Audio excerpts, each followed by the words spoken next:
But anyway, so when I left the convent, gradually God simply slipped away. He'd never been, I'd tried my best to make him a vibrant presence in my life, but he'd just never been there. And he just went, just went. And one of the great difficulties I had on leaving the religious life was that I found myself also unable, even after I left, to think.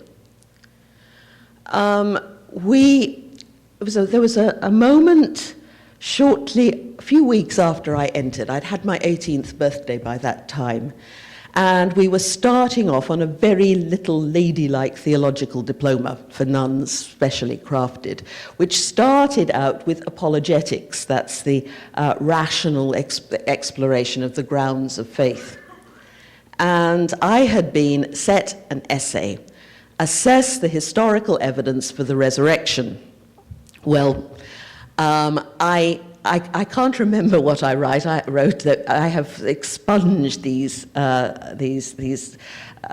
thoughts from my mind. But you know, many of you will know the kind of thing that had to be said. There were textbooks, and I had to read the relevant pages, and I dutifully came up with an essay that showed that the resurrection was as historically unproblematic as the Battle of Waterloo.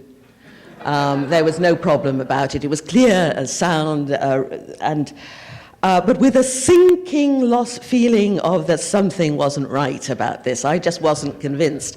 So we came the day when the essays were given back, and the dear nun, she was a kind person, gave me back my essay and said, "Very good, sister.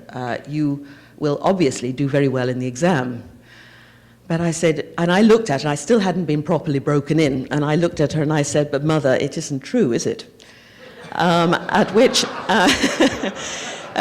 she gave a kind of moan, and sort of put her hand under her sort of cap, which we wore very tight-fitting caps, and rubbed her forehead as if to erase unwelcome thoughts, and said, "No, sister, it isn't true, but please, don't tell the others."